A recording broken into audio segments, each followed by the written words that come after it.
Hey everyone, welcome back to Money Isn't a Dirty Word. This is your 3-day money medicine masterclass. And today is day two, and we have a really cool topic for you. It is pricing, worth, and value. I know that as a business owner, this really speaks to me. And I got to tell you, as a baby coach, I really I wish someone would have told us this, right? I feel for young coach Samantha, who struggled with pricing and knowing her worth and if it was okay to charge and how do I even pick a number to start with. There were so many things that I would have used this information for. So let us know in the comments if that's resonating with you. Samara, if you want to go ahead and share, how could someone know? What can we call out? How would someone know that maybe they have some wounds to heal around pricing, worth, and value? Most of us know, right? We know if there is some disconnect. I Yeah, call it trauma drama, right? When we have wounds to heal, you might sense any of these for yourself. yeah, You are chronically undercharging, and sometimes you're aware of it, and sometimes you're not. One of the yeah. telltale signs is even when you become aware of it, you still struggle to get out of the pattern. Mm, If you feel frozen around just pricing in general, pricing, charging, yep. collecting payment, asking for it, asking people to prepay or pay like before your session or day of service, putting boundaries around pricing and payment can be a sign. Overcomplicating money and pricing, even like for any kind of pricing sessions, programs, really thinking that it's about the money. So your prices are going up and down. It might be like the weather. It's like, this day a few hundred, now it's all on sale for half, now it's something different. And you feel like you're just trying to throw pasta against the wall with pricing, Yep. um, including picking a number out of thin air. Also, I think being really mindful of when you find yourself comparing your work and your pricing to other coaches, not in the sense of like market research or like I want to just see the competitive value, but in the sense of, well, if they're doing that, maybe I should. If that's happening, then maybe Yeah. I should. If that's over there going on over there, I should shift something over here so that it would be it's like a seesaw. Those are telltale signs that there's some wounding, some tender points around it for you. Absolutely. I can definitely see myself in some of those and especially like past Sam. So let us know what you're seeing, what your wounding might be around pricing, or these are just some signals that we've got a little work to do around healing that. Something else we just wanted to talk about very quickly is that there are some myths out there about pricing that are really prevalent in business and especially in like spiritual entrepreneurship or coaching. One is that you should be charging your worth. And another is like sell yourself. You're the business is you. Smyra, this is kind of your area of expertise. I know this is something you can go off on. So while I could speak on this, I just want to pop it back to you. What's your reaction to that? What would you tell someone who was dealing You with how do I charge my worth? You definitely could, and you know how I feel. It is a scam, this whole I charge your worth thing. The truth of the matter is, and we spent way too much time and money trying to learn this on our own, which is why we want you to have it sooner, earlier than we did. You are an infinite being, like Yeah, you are priceless. So there's no dollar amount that could ever represent what you're worth. And I personally believe that as humans, we are intrinsically valuable and worthy. Therefore, a person that's homeless on the street is as worthy and deserving and valuable as someone who has billions of dollars, right? And it's yeah, okay if you don't believe that, but I would encourage you to get clear on what you consider for worth and for value, because it's going to come up so much in your business if you have a distorted or like a sticky view around this. It can be so important. We're infinite, so there's no number that's going to define what you're worth. However, well, and the second myth here also, selling yourself, you are the business. This is twofold, right? Yes, you are the business is you, and the business, the program, the side hustle, it is its own entity. It yes, has its own path, it has its own mission, it has its own purpose, even. And we believe that you are the steward of that business, that program, that body of yes, work. You're the steward of it. Therefore, we have to ask the program, the business, what it wants to be priced at. What's this program, this service want to be priced at? let's and we'll go into ways of how to think about that, like the hours you're putting in, the cost it's costing you. There are practical things that go into that. It's not all just woo, but we need both practical and the spiritual. So when you get really clear on, I cannot charge my worth, but I do have to charge for this service or this product because I'm for profit. Unless you're nonprofit, then you're in business for a profit. Even if you're in business for nonprofit, there has to be a working budget. We still need electricity and Wi-Fi, and those things cost money. And so we still have to be making money for anything to work. If you think about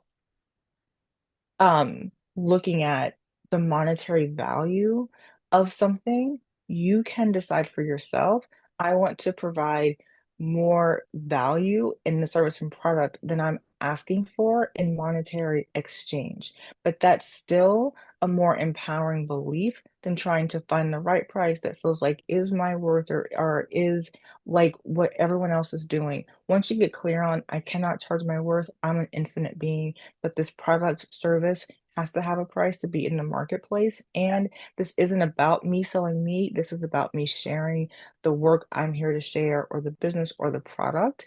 And I can decide how much I want to make and what's going to help me to get there. But you still see how they are separate but correlated. Like Yeah. they're maybe touching, but they are separate.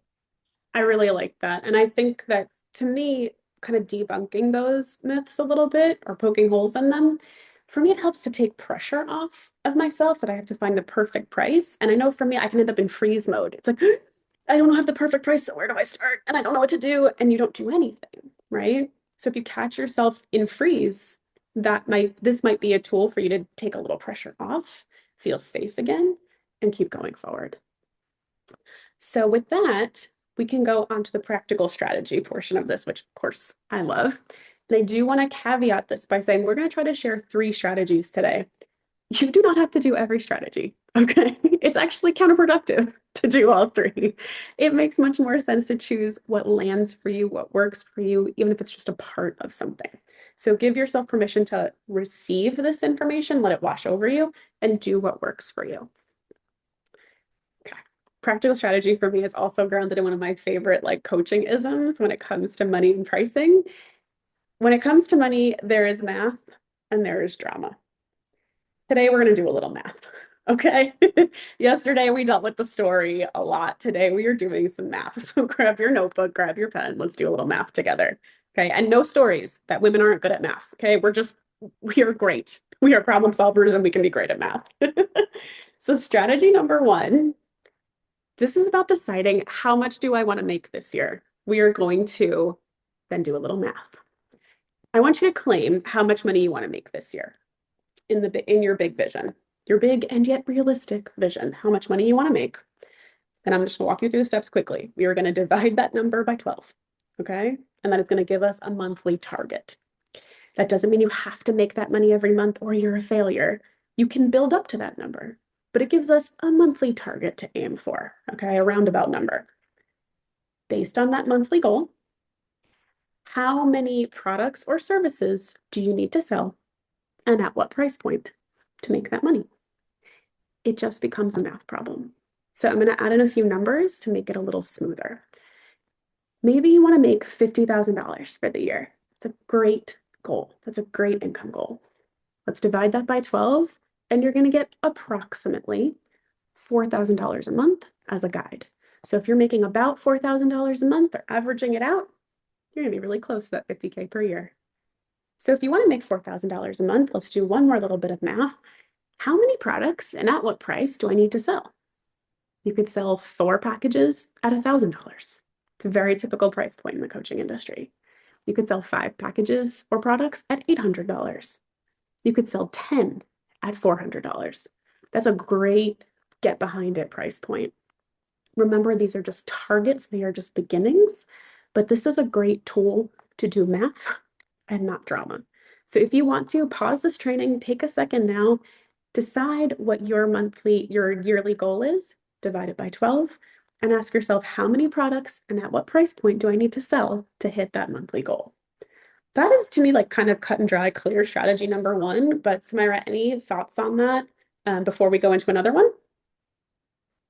I would only say keep this simple, please. Know that you can start on the number right now that feels doable for you.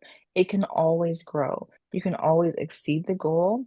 And instead of spending, like me, right, too much time getting caught up in trying to pick um a number, like a certain Yes. number, go with one that you can get behind Yeah, and move forward. It can change. It will grow in time. absolutely. Thank you for sharing that. So let's hit strategy number two. We're doing a little more math here, our friends. Okay. This is a strategy in which you are going to add up the value of the things that go into that product or service, and that equals the value or price of your product. This is how we decide. Okay. We're not just pulling numbers out of the air. We're not just flipping, oracle cards until they give us the right number. We're doing a little math here. So, this is particularly for people who are a little further along in their business. Um, Doing the math and adding up the value of the items in your product or service or package helps you to recognize the value you're offering people and the value people are receiving from you. It kind of quiets the noise in your head and those stories. So, for example, Samira and I did this when we were pricing our VIP level of the Empowered Leadership Collective Mastermind. We were like, we want to charge a fair price, we want it to be accessible, but we're also offering a lot. So let's get clear, what's the value here? And we added up what is the monetary value of 4 coaching calls with 2 master coaches, a coach and a therapist. What's the monetary value of that? Y'all, it's big. Okay. So, like, look at those numbers. 4 calls they get. What's the monetary value of 12 co working sessions? That's what they get every single month. The monetary value of weekly Telegram support for an entire month, the monetary value of a 90-day strategy session that all of our VIPs get. We had to do the math and check it off and recognize that's a lot of value that we are giving per month. Now we can choose a price based on that number rather than what feels good or what we think is okay, what we think other people might be able to pay, what's realistic for the market. Those were not the questions we were asking. We were doing some math. And then we could decide what feels aligned to us based on the math. So maybe this isn't like the most spiritual path. Like I promise I have like my crystals and candles and statues and I have a spiritual side, but sometimes business you got to get practical and get know your numbers. So, Samira, that's kind of strategy number two. How are you feeling about that? Anything you want to add on? Not sometimes, always. We believe in ELC that Yes, we need business and we need spiritual. We yes, need practical and we need emotional. At the end of the day, what I hated to hear, but is the truth, unless your business is focused on revenue and profitability, you don't have a business, you have a hobby. If your business is not making profit and if there's no plan for profit, then you have a nonprofit. Either way, you got to get clear on what you're creating, on what your model for what you're doing is, even if it's a side hustle, unless you are sharing like free PDFs, which is fine, but be clear about that. If it's a business, then we have to focus on revenue, on sales, and on you being clear on what you want for it to make. One of the principles around ELC is if you are driving to wherever, right? You have to put a destination into the GPS, or you'll be driving around. It'll be pretty scenery, but you'll be running out of gas because you don't know where you're going. yes, This absolutely. goal, this income goal, is very much a destination placed in your GPS. Absolutely. It gives you the vision to move towards. It helps strategy unfold. And it helps you stand behind your pricing too. So we've talked 2 pricing strategies, one a little more like clear, like they're both pretty clear cut, but one doing the math on how much you want to make per month and deciding your price per product. The second one is about identifying the value that you're giving. And especially if you're struggling with raising your prices, this can help you with that. The final one, I would say, is really trauma informed. And it helps if you're really struggling as you're starting off. If you are a new coach, a new business owner, and you just don't feel confident charging in those prices yet, here's something that you can do. Samira, this actually came from a strategy Samira used in her own business back in the day. So would you share it with us? Of course. Thank The one thing I will say for our previous strategy is simply Knowing the value of what you're offering is so important because if you're not sold on the offer, if you don't see why it's so like what someone's getting in exchange for this amount, I believe it did for me. It will hold you back in sharing about it boldly. It will hold you back when people give you objections or they're not interested and you start negotiating and like doing all this craziness. You have to see the value so that you can stand in that and feel proud about what you're offering. And if you aren't finding the value, it gives you data so that you can tweak something so that you feel like, okay, I'm proud to offer this in exchange for that. Absolutely. Well said. Thank you. And I hope that helps. It helped me so much. When we think about trauma-informed approaches for pricing, it can get really, really spicy unnecessarily. If you, I know we hear all of the like banter, and some of it is true for certain people, or it can be true for anyone, but it's 1,000% okay if it's not yet true for you.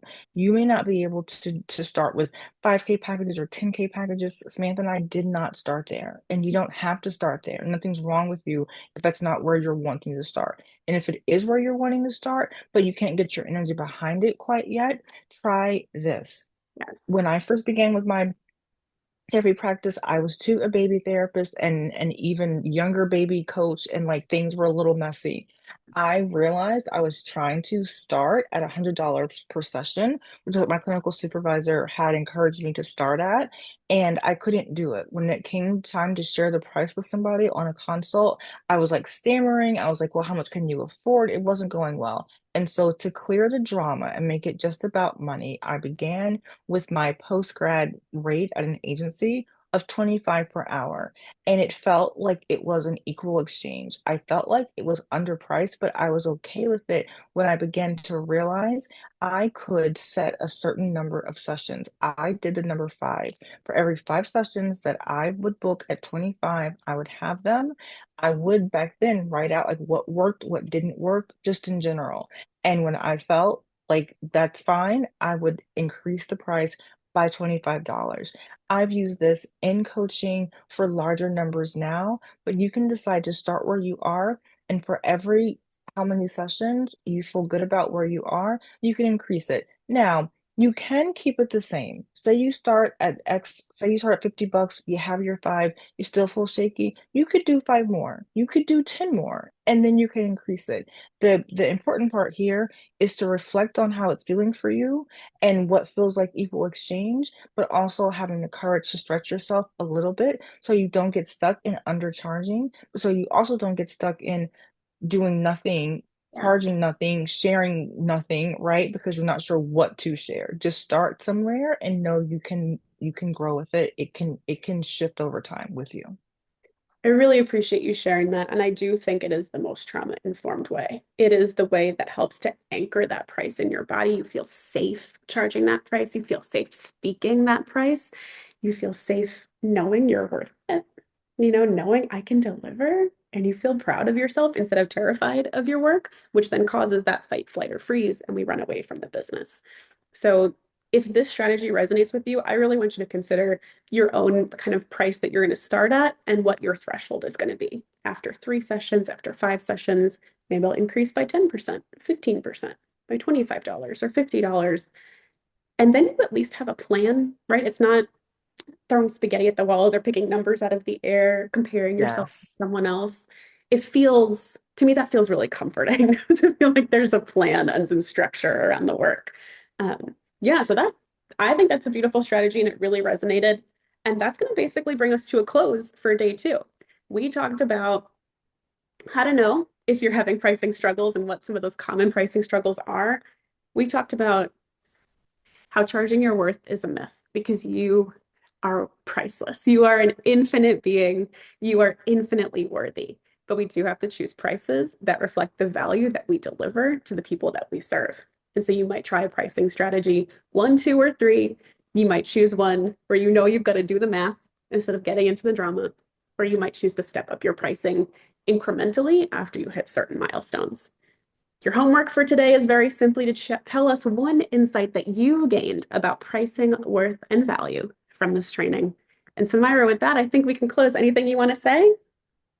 I would just say if you're going to try one of the strategies, let us know which one you're leaning into, one, two, or three, just for bonus points. What I will say is if you are a price jumper or rounder and you're leaning into number three, you could also say, I'm going to stick with this price for 30 days, or I'm Yeah, going to stick with this price for this quarter even, and then I'm going to reevaluate. So if that feels like a more solid strategy for you, you can modify any of these to make them work for you. But as long as you are taking grounded action, you're going to move forward.